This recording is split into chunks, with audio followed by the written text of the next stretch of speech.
Ansiedade é um tema muito atual, principalmente quando a gente para pensar no ritmo que a vida hoje em dia tem, na forma como a gente é exigido, no tempo que a gente precisa fazer as coisas, na pressão que é a nossa realidade atual. Então, quando a gente pensa em ansiedade, cada um pensa numa coisa, né?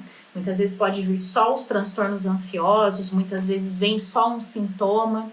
E a grande maioria das vezes, e o que eu quero deixar para você hoje aqui, talvez como objetivo principal, é que você consiga reconhecer sinais que indicam que é sim muito importante que você cuide desses processos de ansiedade que aí podem estar sendo manifestados pelo seu filho, pela sua filha, mas além disso, que você saiba prevenir esses processos, porque a gente pode sim trabalhar com prevenção.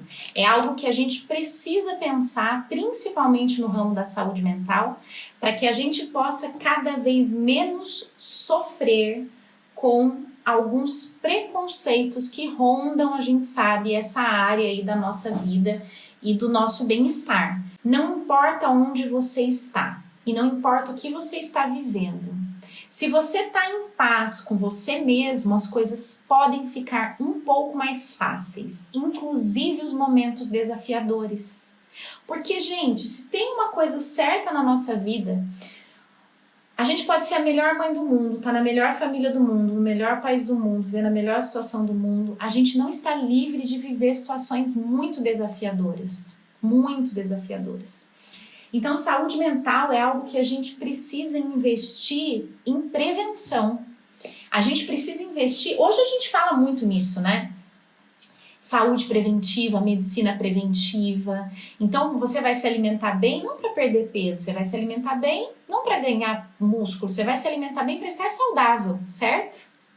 Você vai cuidar bem do seu filho não para que ele te obedeça, não para que fique fácil para você. Você cuida bem do seu filho para que ele tenha uma vida feliz, uma vida leve, uma vida de realizações, né? E você pode cuidar da sua saúde mental não para que você não tenha necessariamente um transtorno ou só porque alguém te encaminhou para o psicólogo. Você sabe que a gente sabe hoje em dia que até hoje existe é um preconceito muito grande em forma de piada, né? Às vezes piada vem demonstrando um grande preconceito, assim, né? E tem muito algumas coisas assim, essa pessoa precisa de psicólogo. Ou assim, o seu caso não é nem de psicólogo, é de psiquiatra. E eu percebo muitas vezes, infelizmente, que nós mulheres somos mais... estamos mais no centro desse tipo de brincadeira, tá? E isso não é legal. Isso é um atraso, mas um atraso tão grande para o nosso bem-estar, para a nossa felicidade, para a nossa realização. É impressionante mesmo, né? O quanto que muitas coisas evoluíram, muitas coisas, mas assim, quanto mais a gente puder colocar um tijolinho por dia, um grão de areia que seja por dia, para que a gente consiga evoluir, para que a gente consiga, como ser humano, realmente olhar para o outro com mais empatia, olhar para as nossas necessidades com mais validação. Então, nós precisamos de bem-estar emocional. E quando a gente cuida dos aspectos psicológicos, a gente consegue isso. Vamos falar de ansiedade infantil. A ansiedade, gente, ela pode prejudicar não só os relacionamentos sociais. A ansiedade pode prejudicar o seu desenvolvimento profissional futuramente. A ansiedade pode prejudicar, inclusive, a sua capacidade de desenvolver habilidades sociais, habilidade de se comunicar, habilidade de se impor em algumas situações em que você precisa se impor, porque a gente sabe que a pessoa que tem a ansiedade mais elevada, ela tem uma sensibilidade muito grande para as críticas. Justamente por esse processo ansioso, ela tem um movimento de controle muito grande. Então, qualquer situação onde ela corre risco, ela evita. Então, ela acaba... a ansiedade eu vejo assim como ela é como uma âncora. Ao invés dela te impulsionar, ela muitas vezes te aprisiona. Então, para a pessoa não sentir ansiedade, ela evita muitas situações. Agora, a ansiedade, ela também tem um aspecto saudável e natural, né? A ansiedade em si, ela tem a ver com uma certa antecipação. Então, conforme a criança vai crescendo, a ansiedade tende a aumentar. Por quê? Quando a criança é menor, ela não faz muita antecipação. Ela tá sentadinha brincando, ela não tá pensando no que vai acontecer em seguida. Ela tá pensando só no que tá acontecendo.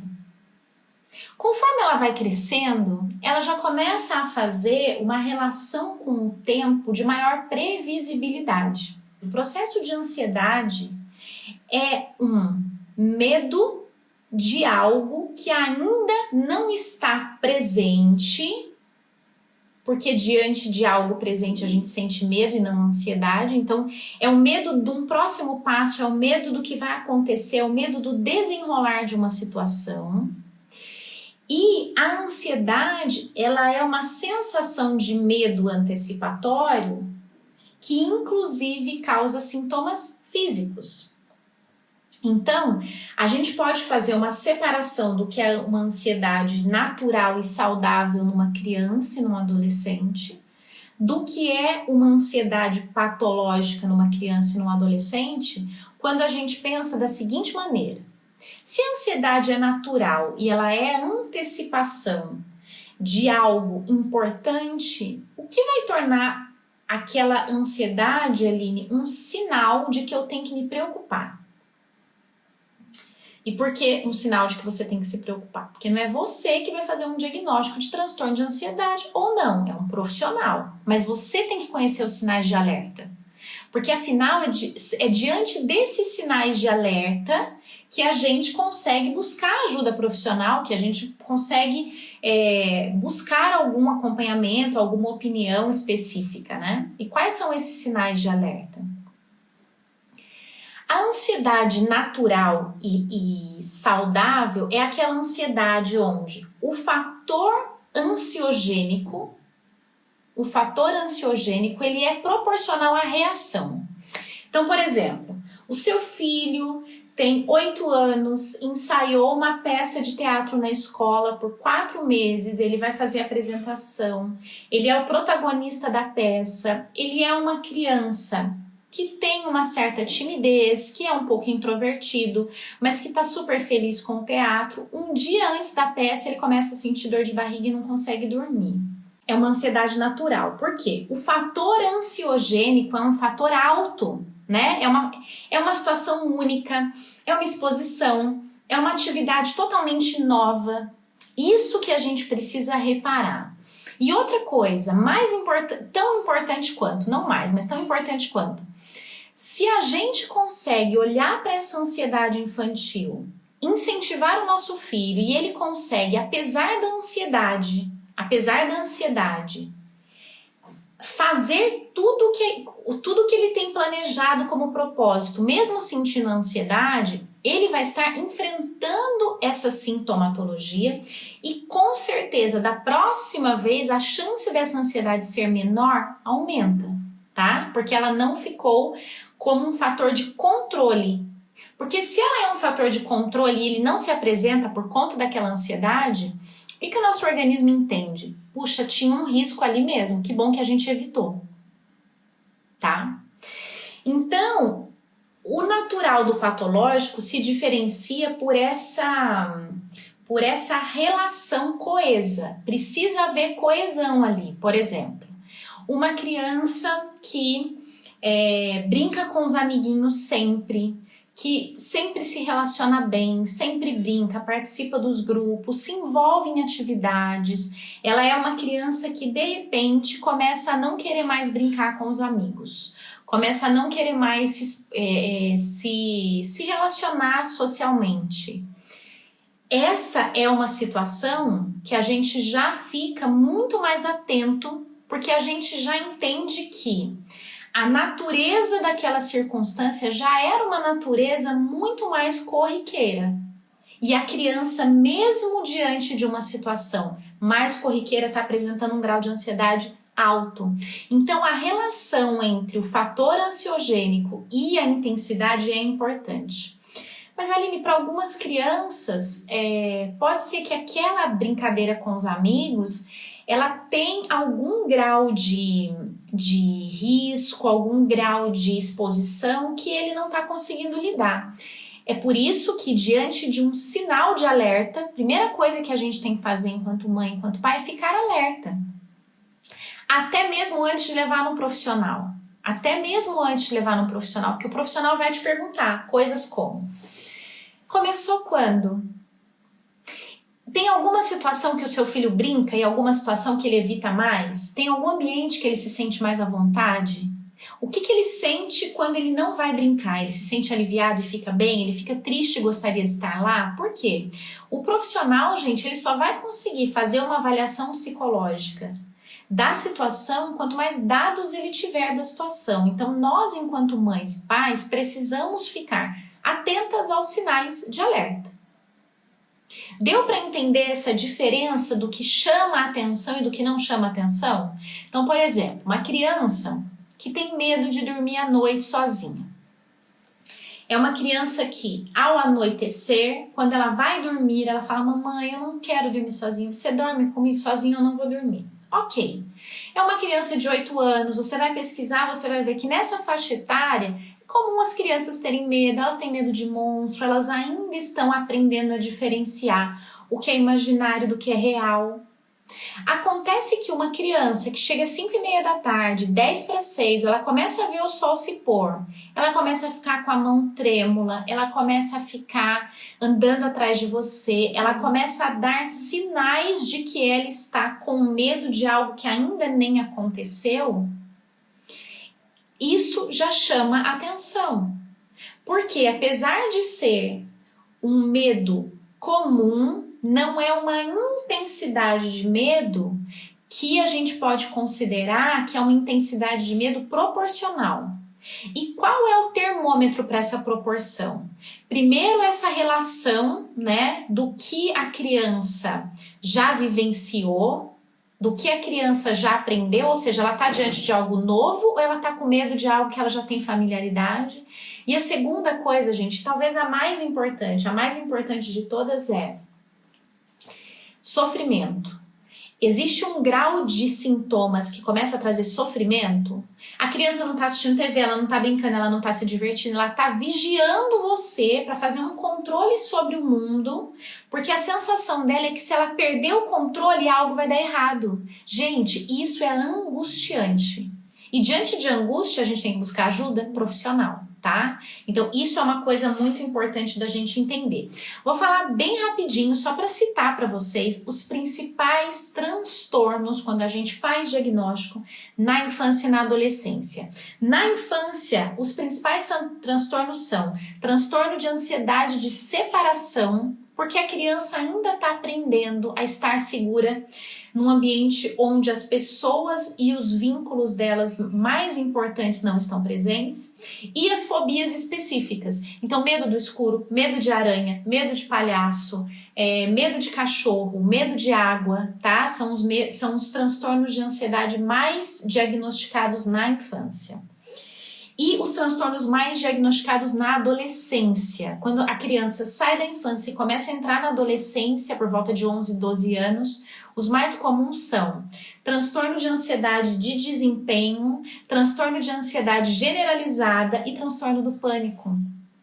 Porque o adolescente começa a fazer uma exigência sobre o comportamento dele diante da sociedade. Ele começa a fazer uma exigência muito mais ligada aos processos de socialização. E aí, como que a gente define ansiedade? A ansiedade, ela se manifesta em três instâncias da nossa vivência. Primeiro, ela se manifesta com sintomas físicos, porque diante da ansiedade, que é o medo de algo ruim que pode acontecer, e aí, gente, isso pode acontecer diante de uma possibilidade minúscula ou diante de uma possibilidade gigantesca, tá? Então, sintomas físicos como taquicardia, sudorese, desconforto abdominal, desconforto gástrico, dor de cabeça, tontura, vertigem. Porque nesse momento onde você sente medo de algo que nem presente está, o que acontece no seu corpo é que há uma descarga tanto de adrenalina quanto de cortisol. E aí, se a gente fosse falar das consequências da ansiedade aumentada, e eu não tô falando de transtorno mais, tá? Eu falei sobre os transtornos porque tem alguns profissionais que acompanham, porque eu acho muito fundamental os pais estarem conscientes dos maiores transtornos da infância, mas muitas vezes a ansiedade de uma criança ou de um adolescente ou até de um adulto não fecha um transtorno, porque para o transtorno fechar, a gente precisa elencar vários critérios diagnósticos e frequência de sintomas, né? Há quanto tempo aparece, há quanto tempo permanece, qual o grau de prejuízo daquele sintoma na autonomia e no dia a dia daquele indivíduo. Então é algo extremamente técnico. Mas para mim ainda o termômetro mais importante é o grau de sofrimento. Às vezes você não tem um transtorno ansioso, mas você tem uma ansiedade disfuncional, algo que atrapalha demais a sua vida. E esse é o ponto fundamental, tá? E se a gente fosse falar aqui dos prejuízos que essa descarga de adrenalina e de cortisol, elas geram no organismo de uma criança e de um adolescente, a gente ia ficar só uma live só falando disso. Por quê? Porque os prejuízos são imensos, desde um grau alto de inflamação até atrapalhar a concentração, atenção, aprendizagem, humor, sono, alimentação. Então, a gente está falando aqui de um assunto hoje fundamental, tá? Outra coisa, a ansiedade, ela também aparece nas nossas manifestações emocionais. Então, os 3 lugares de manifestação da ansiedade são os sintomas físicos, emocionais e eu chamei de sintomas do intelecto, sintomas intelectuais. Então, os físicos, foi o que eu falei, taquicardia, tremedeira, sudorese, dor de estômago, dor de cabeça, entre outros. Os sintomas emocionais. Em geral, o adulto ansioso tem uma manifestação diferente da criança ansiosa. A criança ansiosa, geralmente, ela apresenta um grau aumentado de irritabilidade e a criança também apresenta um grau aumentado de controle. Então, crianças, às vezes, que a gente vê, via de regra, tá, gente? Não peguem lives que falam de saúde mental, observem um sintoma e façam um diagnóstico, tá bom? Isso não funciona, mas às vezes a gente que vê crianças excessivamente organizadas, muitas vezes aquilo é um sintoma ansioso, tá? Excessivamente organizadas, muitas vezes pode ser um sintoma ansioso, tá? Mas isso não significa que o seu filho que é super organizado tem transtorno de ansiedade. Não confunda isso. Então, a ansiedade pode se manifestar com necessidade de controle, tá? Muitas vezes até os adultos, então a gente encontra alguém e diz, nossa, a pessoa é tão calma, tão tranquila, tão organizada. Às vezes, esse é um movimento para ela dar conta de uma ansiedade que ela sofre, tá bom? Outro ponto que a ansiedade aparece nas manifestações intelectuais. Então, diante de ansiedade é normal que você esqueça o que você vai falar, que dê branco, que você tenha falhas na memória, que você se desorganize. Então, a ansiedade também faz com que a nossa produtividade fique muito afetada. Outra coisa muito comum da ansiedade que acontece com as crianças, com os adolescentes, é um pensamento acelerado. Então, às vezes, as crianças falam que elas vão deitar para dormir, elas não conseguem parar de pensar no que aconteceu no dia ou no que vai acontecer no dia seguinte, ou no que está acontecendo naquele momento. Não importa qual é o assunto, o que importa é que elas percebem um funcionamento mental acelerado, tá? Esse pode ser um sintoma bem comum. E as causas da ansiedade, eu vi algumas perguntas aí já sobre causas da ansiedade, eu vou falar agora, tá? Deixa eu beber só uma água.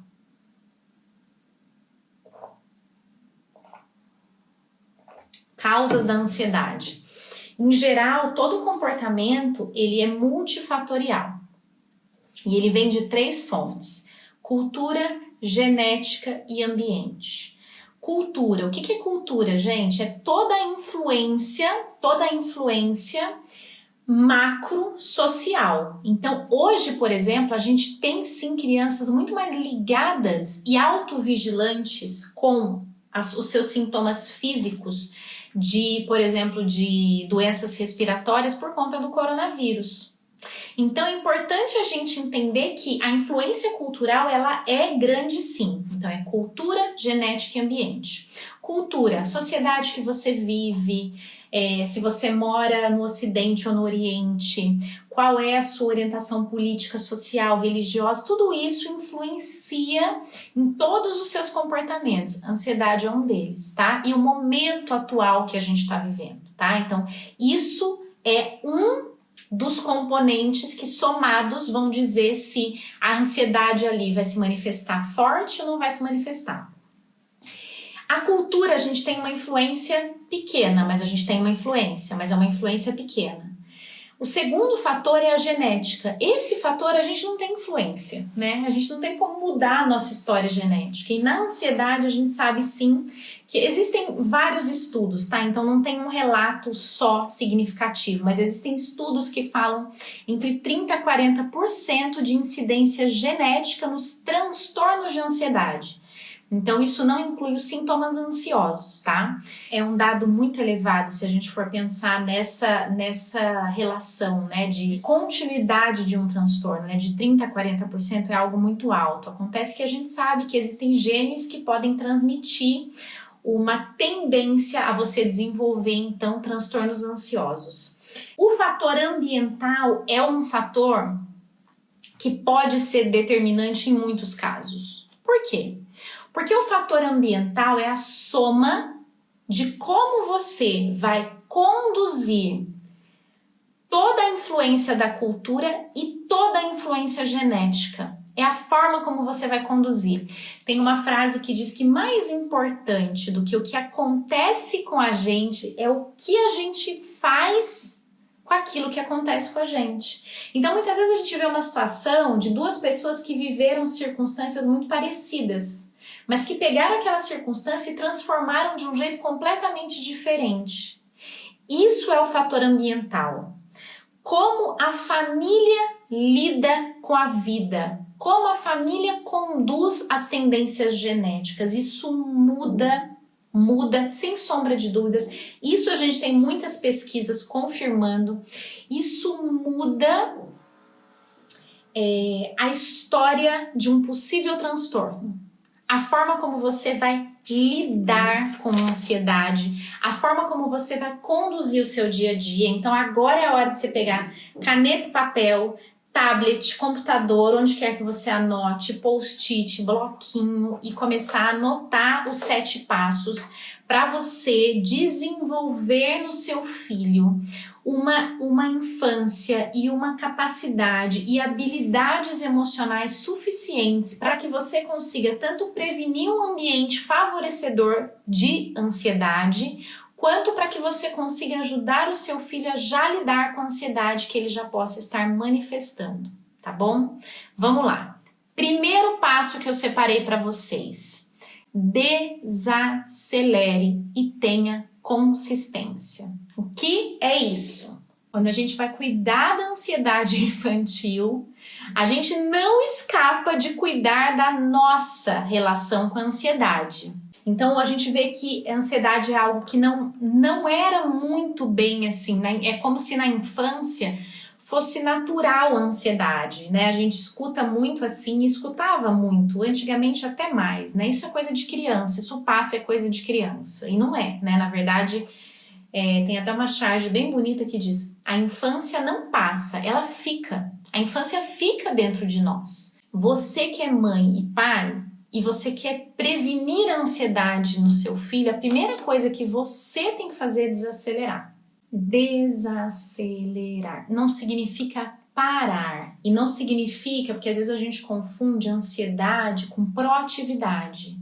Aline, eu sou uma pessoa ansiosa, eu faço muitas coisas. Isso não é ansiedade, gente. Isso é uma pessoa produtiva, você é uma pessoa disciplinada, você é uma pessoa ativa. Isso não é ansiedade, tá? Então, desacelerar significa você não ficar o tempo todo lutando contra o tempo. Vamos, filho, corre, vamos, filho, tá na hora, vamos, filho, é hora, vamos, filho, vamos. É como se você quisesse que o seu filho fosse tão produtivo, super produtivo, que o dia dele acaba se tornando um correr contra o relógio. Ele precisa o tempo todo estar batendo metas e horários, o tempo todo. Isso é muito negativo. E quando eu falo o tempo todo, eu não estou falando só de crianças que têm muitas atividades. Eu estou falando da forma como você encara as atividades do seu filho. Vou dar um exemplo aqui para ficar bem prático para vocês. Às vezes o seu filho não tem muitas atividades, mas toda atividade que ele tem, você, por ser acelerada, por ser uma pessoa dinâmica, você deixa para avisá-lo e para conduzir aquilo super em cima da hora. E aí você começa a despertar na criança aquela noção de que as coisas têm que ser para ontem, porque senão vai dar errado, vai dar errado, vai dar errado, vai dar errado. E o que a gente acaba desencadeando na criança? Gatilhos para a criança ficar alerta. E isso é muito negativo. Então, quem me conhece aqui, quem já me acompanha, não acompanha, escute os outros conteúdos, mas assim, eu sou super a favor de você ter uma rotina e uma disciplina com seu filho, mas não é a qualquer custo.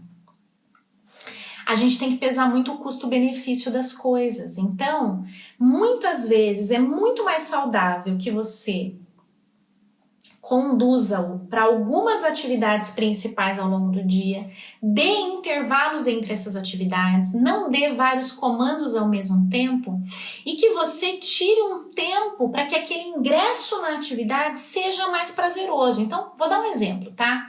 Você começa, a aula do seu filho começa 1h10 e você vai almoçar com seu filho 12h30, mas você sabe que seu filho demora 50 minutos para almoçar. Gente, o tempo não fecha, a contagem não fecha. Então, se a contagem não fecha, deixa uma margem. Começa a almoçar com seu filho 11h40. Ah, é muito cedo, mas aí a gente precisa pesar. O que é melhor? A gente ter saúde mental, qualidade de vida e conseguir almoçar com tranquilidade. O seu filho escovar o dente, pegar o material, você falar, filho, daqui 10 minutos a sua aula começa. Ou você todo dia tentar fazer encaixar, né? É a mesma coisa você querer colocar, não cabe você querer colocar uma coisa dentro de um espaço de tempo que não cabe. Então é muito importante que a gente consiga desacelerar. Porque quando a gente desacelera os nossos processos, os nossos filhos vêm atrás. E o que eu chamei de consistência? Desacelerar e ter consistência. Consistência é você ter uma regularidade. Por quê? Se a criança nunca sabe o que vai acontecer, se a criança não tem rotina, se a criança não tem regras definidas, cada dia é uma consequência diferente, cada dia é uma reação diferente. Um dia ela toma banho no horário, ok. Outro dia ela não toma, você fica bravo. No terceiro dia ela não toma, você diz que tudo bem. Ela fica tão confusa que ela entende que cada atitude dela pode ter uma reação totalmente incontrolável. Então ela vive naquela expectativa de que algo ruim pode acontecer. É uma sensação que a criança muitas vezes sente de sobressalto. Segunda sugestão, menos telas e mais toque. A ausência de experimentação concreta, física e social deixa as crianças muito mais agitadas, deixam as crianças muito menos capazes de lidar com o tempo das coisas. Por quê? A tecnologia ela traz um tempo completamente diferente. Ela traz um tempo onde você controla, onde não há tédio.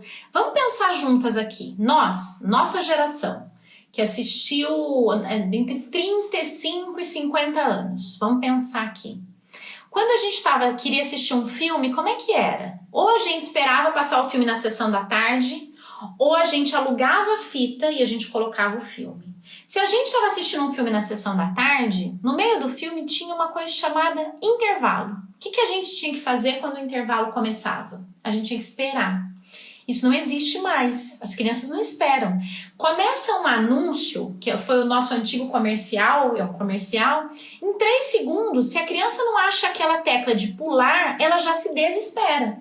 Porque ela não tem esse treino, que é uma experiência importante dela esperar. Então isso é uma coisa importante. Como é que a gente consegue isso? Com menos tela e mais atividades físicas presenciais.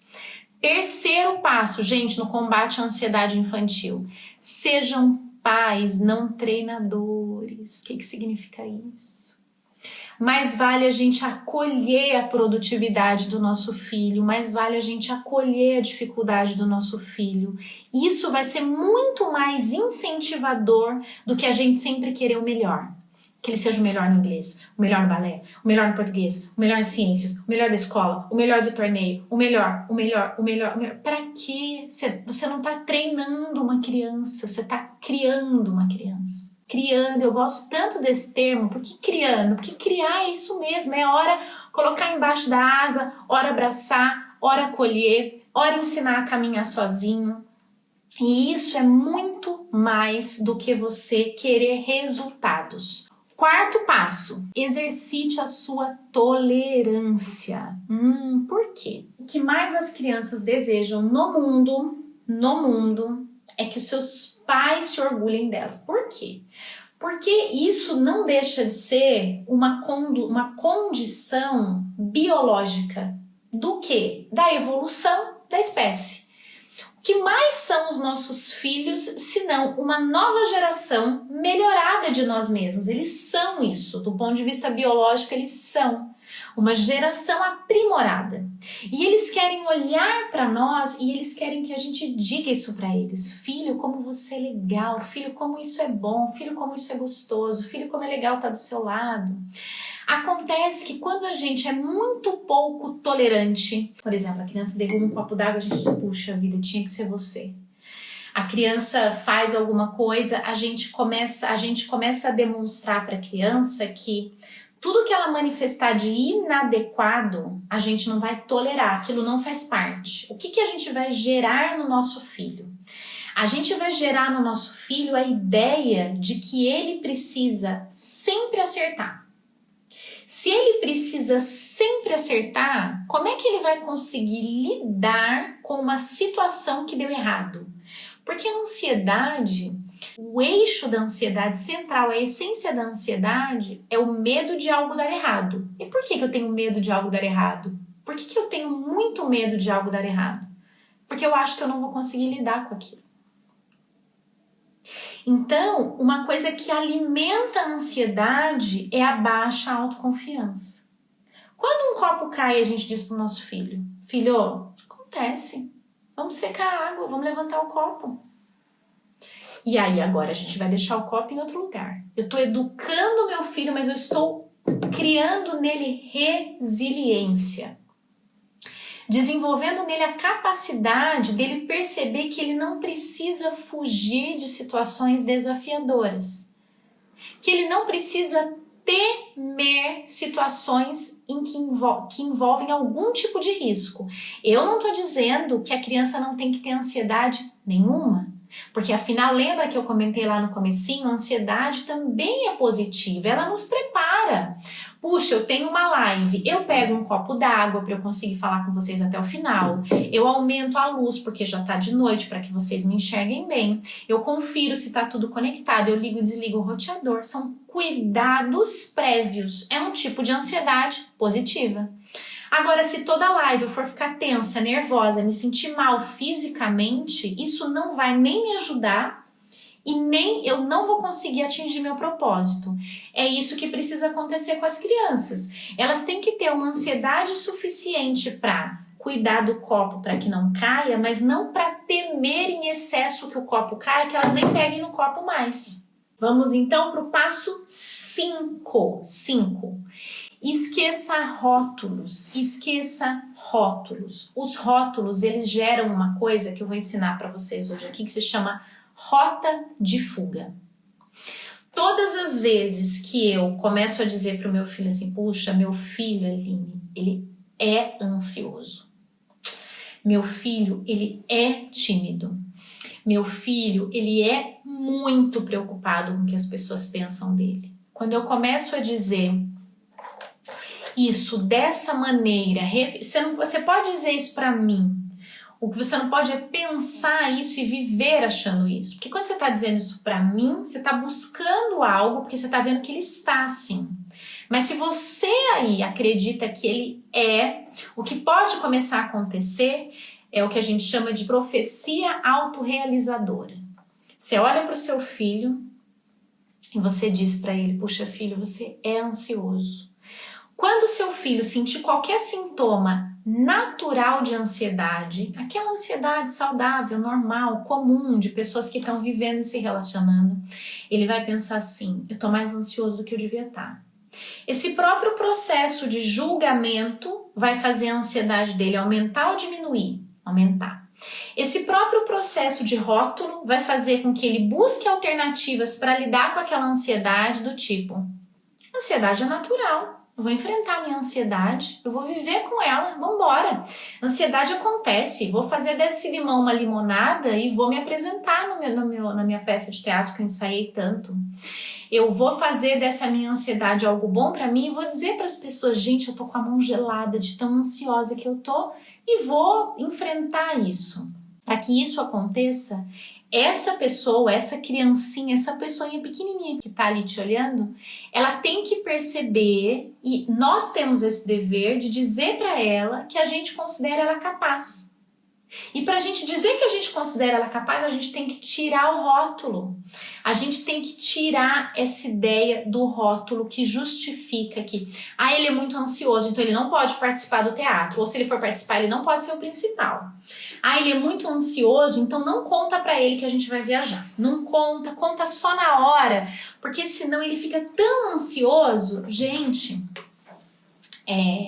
a última estratégia vai falar sobre isso, ainda tem uma antes, mas assim, o fundamental que a gente precisa entender é que tem uma frase que eu gosto muito, que é a terapia, ela não vem no sentido de curar a gente de nada, né? A terapia, ela vem com a ideia de ensinar pra gente estratégias para que a gente possa viver melhor, inclusive com as nossas características, inclusive sendo quem a gente é. Então, a ideia não é dizer para o seu filho que ele é ansioso, a ideia é dizer, filho, você está ansioso, o que a gente pode fazer com isso? Como é que você pode lidar com isso? Você é capaz de lidar com isso. Isso faz uma diferença tão grande, inclusive na forma de você enxergar o seu filho, porque muitas vezes, sem perceber, a gente priva os nossos filhos de viverem situações que às vezes podem até ser frustrantes no momento, mas que seriam importantes para eles aprenderem a lidar com aquela situação, tá? Sexta estratégia. O seu pedido não é uma ordem. Então, assim, olhar para uma criança e dizer, filho, fica calmo. Não é uma atitude que vai gerar calma na criança. O que você pode e deve fazer é olhar para a criança e dizer para ela que ela é capaz de viver aquilo. Que ela pode falar para você sobre o que ela está sentindo, que você tá ali presente ao lado dela, mas pedir para ela ficar calma, dizer para ela que não precisa ficar daquele jeito, falar para ela que não justifica, que não vai acontecer nada demais, ou seja, a gente ficar trazendo argumentos para uma situação de emoção tende a não gerar nenhum tipo de efeito. É muito melhor você acolher e dizer, quer um abraço? Quer que eu segure sua mão? Quer que eu vá ao seu lado? Vamos conversando de outra coisa? Ou seja, a gente está dizendo para ela que existem instrumentos que podem auxiliá-la e que ela é capaz. Entendem essa diferença? Porque às vezes são atitudes muito parecidas, então a gente não vai dizer para a criança, filho, não é nada, vai dar tudo certo amanhã, fique tranquilo, esquece isso, fica calmo, tá? Se a gente faz isso, a gente tem a impressão de que está passando para o nosso filho tranquilidade, mas na verdade a gente acaba invalidando o que ele está sentindo. Às vezes o que ele está precisando é justamente que a gente diga, puxa, essa ansiedade, você tá sentindo assim, acontece, a mamãe também já sentiu. Vamos tomar um copo d'água, vamos ver um filme, vamos fazer alguma coisa juntos. O que você quer fazer? O que você acha que vai te ajudar? Porque eu tenho certeza que amanhã você vai gostar muito de se apresentar lá. Então, o que a gente tá dizendo pra ele? Eu tô vendo que você tá se sentindo assim, você não tem que se sentir diferente. É o que você tá sentindo agora? É perfeito o que você está sentindo, mas eu sei que existem ferramentas que podem fazer com que você se sinta com mais bem-estar. Então a gente desloca aquilo, você é ansioso, a gente desloca, filho, eu tô vendo que você está sentindo um sintoma de ansiedade, então vamos pensar nisso, tá? O último passo é o caminho melhor diante de um processo ansioso, seja ele de prevenção, seja ele de tratamento, seja ele de suporte, é que você fortaleça o seu filho, fortaleça o seu adolescente para que ele possa lidar com os sintomas que a ansiedade traz. Para que a ansiedade não seja mais uma circunstância que o controle e a ansiedade seja um coadjuvante da situação. Então, por exemplo, se ele de tanta ansiedade evita sair com os amigos, mas adoraria estar lá, o que a gente vai ter que ajudá-lo a construir é a capacidade de aos pouquinhos começar a se expor àquela situação, começar a fazer algum programa mais curto com os amigos, encontrar os amigos em casa, depois encontrar numa casa próxima, depois ir passear no shopping. Então a gente faz uma progressão de exposição. Aline, mas é muito difícil, Aline, eu não consigo. Se você sente que existe uma intensidade, uma complexidade muito grande no processo, é hora sim de procurar um profissional. O profissional vai fazer isso com você. Mas eu quero que você entenda que você pode ir fazendo isso com seu filho, tá? Então, por exemplo, uma criança que não dorme à noite sozinha, porque ela tem medo que vai aparecer um monstro no quarto, e você começa a deitar com ela, primeiro deita com a luz acesa, depois deita com a luz apagada, depois senta numa cadeira ao lado dela, depois fica um pouco no quarto e sai. Então você planeja uma progressão desse enfrentamento e você vai fortalecendo a ideia de que a criança é capaz. Quanto mais a gente tenta controlar a ansiedade, quanto mais a gente tenta buscar um controle sobre ela, eu não quero me sentir ansioso nunca mais. Ansiedade é muito ruim, eu quero controlar. Gente, é um veneno para a ansiedade, porque a ansiedade é justamente a necessidade do controle. Então, o que você tem que fortalecer em você é, se eu sentir ansiedade, eu posso lidar com ela. Ela passa, ela é uma emoção, emoções são passageiras. E aí, por mais forte que ela venha, você não está medindo forças com ela. Então, isso é uma coisa que a gente precisa ensinar para a criança. A criança deixa de buscar esse tipo de embate e ela começa a fortalecer as habilidades dela. Olha só, tem um videozinho muito legal, vou até anotar aqui, o Convidado Indesejado. É um videozinho muito legal que fala de treino de habilidades sociais, é isso mesmo, esse videozinho tem no YouTube, é um vídeo curtinho. Ele faz uma analogia com uma historinha, então a ansiedade é o convidado indesejado. E aí tem uma historinha que é muito legal mostrar para as crianças. Eu prometo tentar responder ao máximo de comentários que eu puder. E se você não ficou com dúvidas, mas gostou do conteúdo, Aline, você falou uma coisa que parecia que você me conhecia. Aline, o conteúdo foi muito bacana, eu achei muito relevante, eu vou colocar em prática. Comenta também para mim, tá? Porque o seu retorno é o que alimenta e me direciona, tá bom? Nos vemos então na próxima semana. Tchau, tchau!